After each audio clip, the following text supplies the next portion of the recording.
On December 7, 1941, the Empire of Japan launched a surprise attack on the United States. In less than 2 hours, over 2,400 Americans were dead. The Pacific Fleet was devastated. Battleships burned. Aircraft were destroyed on the ground. America was caught completely off guard. It was, as President Roosevelt called it, a date which will live in infamy. This is the full story of Pearl Harbor, how it happened, why it happened, and the conspiracy theories that still surround it. Subscribe, because this is the attack that changed everything. December 7, 1941, a Sunday morning in Hawaii. The sailors at Pearl Harbor were enjoying a typical weekend. Some were sleeping in after Saturday Night Liberty. Others were eating breakfast. Some were preparing for church services. The war in Europe had been raging for 2 years, but America was still at peace. The Pacific Fleet was anchored in its home port, and the biggest worry was the upcoming Army-Navy football game. No one expected what was coming. At 7:48 a.m., the first wave of Japanese aircraft appeared over the island of Oahu. 183 planes, fighters, bombers, and torpedo planes descended on Pearl Harbor like a swarm of angry hornets. They came from 6 aircraft carriers that had sailed 4,000 miles across the Pacific in complete secrecy. The Japanese had achieved total surprise. Commander Mitsuo Fuchida, leading the attack, saw the American fleet laid out below him, battleships lined up like sitting ducks along Battleship Row. He gave the signal, "Tora! Tora! Tora!" The code word indicating complete surprise had been achieved. Then the bombs began falling. The first targets were the airfields. Japanese aircraft hit Wheeler Field, Hickam Field, Bellows Field, and the Naval Air Station at Ford Island. Their goal was to destroy American air power on the ground before it could respond. They succeeded beyond their expectations. At Wheeler Field, P-40 fighters were lined up wingtip to wingtip, an arrangement designed to prevent sabotage, but perfect for an air attack. Japanese fighters strafed the neat rows, turning dozens of aircraft into burning wreckage. At Hickam, bombers caught B-17S and other aircraft in the open. Hangars exploded. Fuel dumps ignited. Men ran for cover as machine gun bullets tore through everything. Within minutes, the U.S. Army Air Forces in Hawaii had lost most of their combat aircraft. The skies belonged to Japan. Then came the torpedo bombers. The real targets were the battleships. 8 American battleships were moored at Pearl Harbor that morning, the heart of the Pacific Fleet. They were the pride of the Navy, the most powerful warships afloat.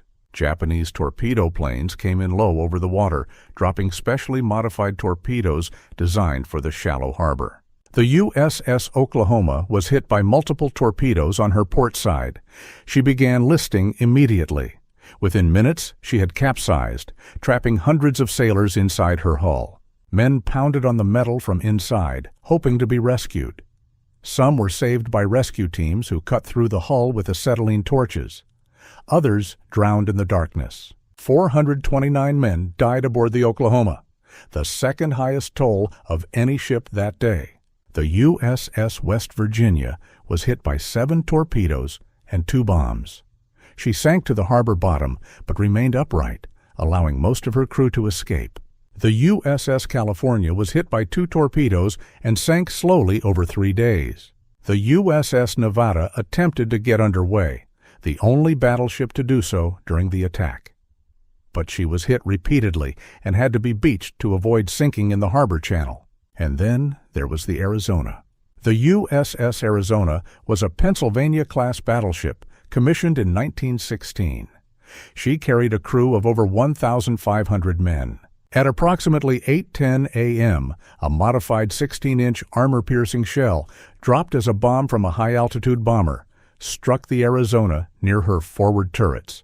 The bomb penetrated the deck and detonated in the forward ammunition magazine. The explosion was apocalyptic. Over 1 million pounds of gunpowder ignited in an instant. A fireball rose hundreds of feet into the air. The entire forward section of the ship was obliterated. The Arizona sank in less than 9 minutes.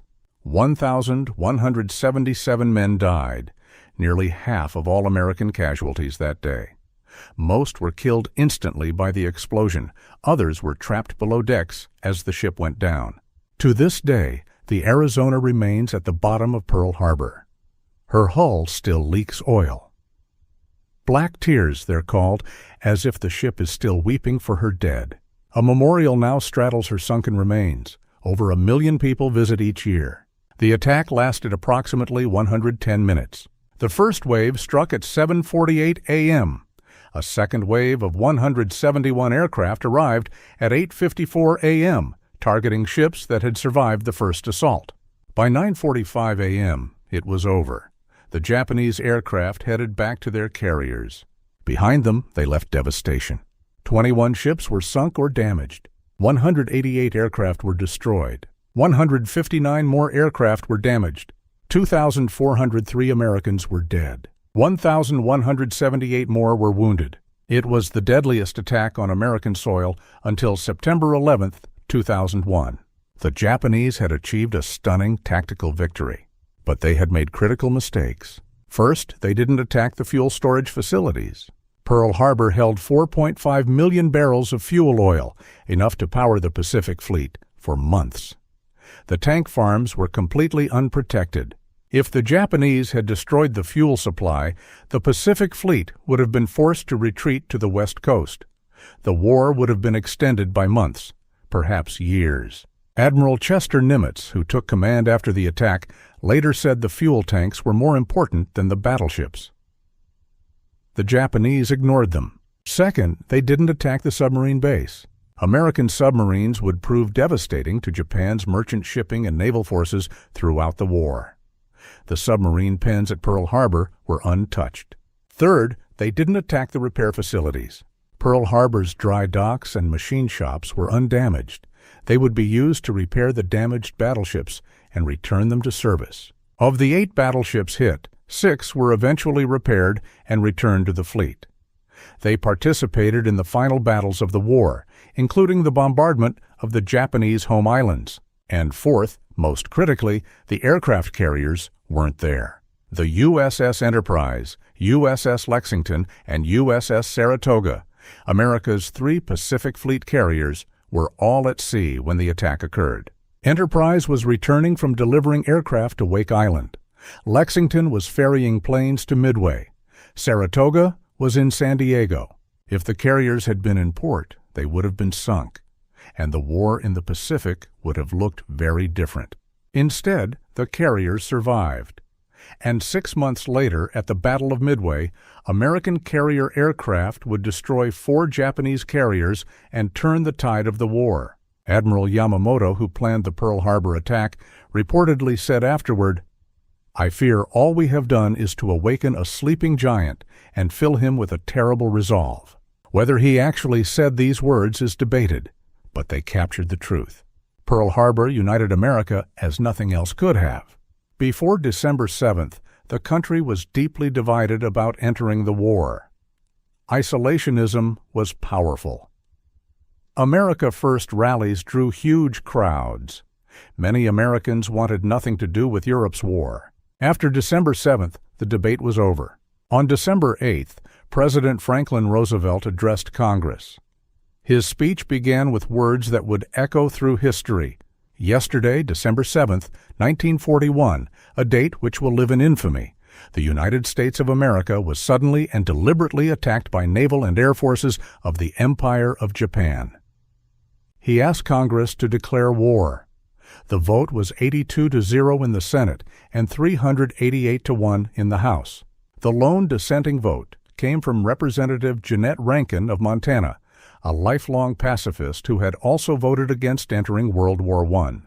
She was booed as she left the chamber. America was at war. Within days, Germany and Italy declared war on the United States, bringing America into the European conflict as well. The sleeping giant was awake, and it would not rest until its enemies were utterly defeated. Why did Japan attack? The roots of Pearl Harbor stretched back decades. Japan, a rising industrial power, needed resources, oil, rubber, metals, that it didn't have domestically.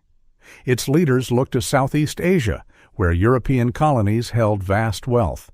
But the United States stood in the way. In 1940, after Japan occupied French Indochina, America began restricting exports to Japan. In 1941, after Japan moved deeper into Indochina, the U.S. froze Japanese assets and imposed an oil embargo. Japan imported 80% of its oil from the United States. The embargo was an existential threat. Japanese leaders faced a choice: abandon their imperial ambitions or go to war with America. They chose war. The plan was bold: knock out the American Pacific Fleet with a single blow, then rapidly conquer Southeast Asia and establish a defensive perimeter. By the time America recovered, Japan would be so well entrenched that the cost of dislodging them would be too high. America would accept a negotiated peace. Japan would keep its conquests. It was a massive gamble, and it failed. The conspiracy theories began almost immediately. Did Roosevelt know the attack was coming? Some historians have argued that the American government had advanced knowledge of Pearl Harbor and let it happen to provide a justification for entering the war. The evidence cited includes American code breakers had broken Japan's diplomatic codes and were reading their communications. Multiple warnings came from various sources: intelligence officers, foreign governments, even civilians, in the days before the attack. The aircraft carriers were conveniently absent from the harbor. Roosevelt desperately wanted to enter the war against Hitler, but couldn't overcome isolationist opposition. The FDR New Theory has been debated for 80 years. What does the evidence show? American intelligence was indeed reading Japanese diplomatic codes, the famous Purple Cipher. But diplomatic communications didn't contain operational military details. The Japanese military used different codes that hadn't been fully broken. There were warnings, but they were vague and contradictory. Intelligence officers warned of possible attacks on the Philippines, Malaya, Thailand, even the Panama Canal. Pearl Harbor was not specifically identified. The carrier deployment was routine. Enterprise and Lexington were on missions that had been planned for weeks. There was no conspiracy to move them out of harm's way, and while Roosevelt did want to enter the war, there's no credible evidence he knew an attack was coming and allowed it to happen. The more likely explanation is simpler. American leaders expected war with Japan, but didn't expect an attack on Hawaii. They assumed the Philippines or Southeast Asia would be the targets. They were wrong, and 2,403 Americans paid for that mistake. The failures were real, even if the conspiracy wasn't. Naval intelligence had broken some Japanese codes, but didn't have complete information. Warning messages were delayed by communication failures. A critical message alerting Hawaii to expect a possible attack was sent by commercial telegraph and wasn't decoded until hours after the attack began. Radar operators detected the incoming Japanese aircraft, but were told to ignore the sighting. Officers assumed the blips were American B-17s expected from the mainland. Ships were moored in neat rows without torpedo nets. Aircraft were parked wingtip to wingtip. Anti-aircraft ammunition was locked away to prevent theft. The military was on a peacetime footing in a world at war. Multiple investigations were held before, during, and after the war.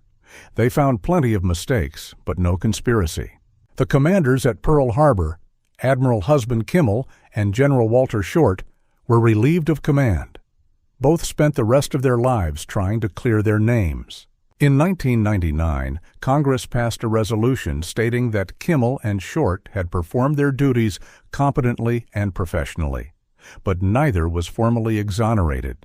The debate continues to this day. The attack on Pearl Harbor changed America forever. It ended isolationism as a dominant political force. Never again would a significant movement argue that America could ignore events overseas. It created the modern national security state. The failures of December 7th led to the creation of the CIA, the Department of Defense, and the intelligence community as we know it today. It launched the United States as a global superpower. When the war ended, America was the dominant military and economic power in the world, a position it still holds, and it defined a generation. The men and women who lived through Pearl Harbor and fought in World War II became known as the Greatest Generation. They defeated fascism, rebuilt the world, and created the modern era.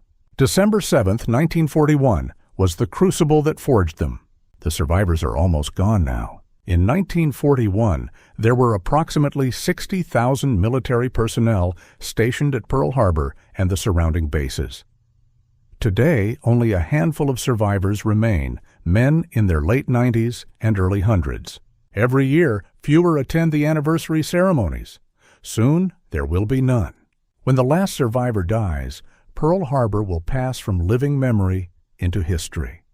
The voices that could tell you what the bomb sounded like, what the burning oil smelled like, what the screams of trapped men sounded like, they will be silent. But the Arizona will still be there, still leaking oil, still holding the remains of 1,177 men. They never left Pearl Harbor. They never will. The lessons of Pearl Harbor remain relevant. Never underestimate an enemy. American leaders dismissed Japan as incapable of projecting power across the Pacific. They were wrong. Intelligence must be acted upon. The signs of impending attack were there, but they weren't properly analyzed or communicated. Complacency kills. The military was not ready for war, even though war was clearly coming. And perhaps most importantly, surprise attacks don't determine outcomes. Japan achieved total surprise at Pearl Harbor. They won the battle decisively, and they still lost the war. The attack gave America a rallying cry. It unified a divided nation. It created determination that would sustain 4 years of brutal combat across 2 oceans. The sleeping giant didn't just awaken, it rose up and crushed its enemies. December 7, 1941, a quiet Sunday morning, a devastating attack, a nation transformed. 2,403 Americans lost their lives. 1,177 of them still rest beneath the waters of Pearl Harbor, entombed in the Arizona. The war that followed killed over 400,000 Americans and tens of millions worldwide. It ended with atomic fire over Hiroshima and Nagasaki, weapons delivered by aircraft that launched from carriers that survived because they weren't in port on December 7th. History turns on such moments. The men who died at Pearl Harbor didn't know they were starting something. They were just sailors, soldiers, Marines, going about their Sunday morning. They became the first casualties of America's war, the first of so many. They deserve to be remembered, not as victims, but as the beginning of America's rise, the beginning of the end for fascism, the beginning of the world we live in today. December 7th, 1941, a date which will live in infamy, a date we must never forget. Subscribe for more military history that shaped the world. Share this video so Pearl Harbor is never forgotten. Comment, do you believe FDR knew? This video is for the 2,403 Americans who died that Sunday morning, and for the millions who answered the call that followed. They saved the world. Remember the Arizona. Remember them all. The wreckage of Pearl Harbor became a rallying point. Remember Pearl Harbor was more than a slogan. It was a battle cry. It was painted on bombs dropped on Tokyo. It was shouted by Marines charging Japanese positions. It sustained a nation through 4 years of brutal warfare. Every American who fought in the Pacific carried December 7th with them. Every victory was revenge for that Sunday morning.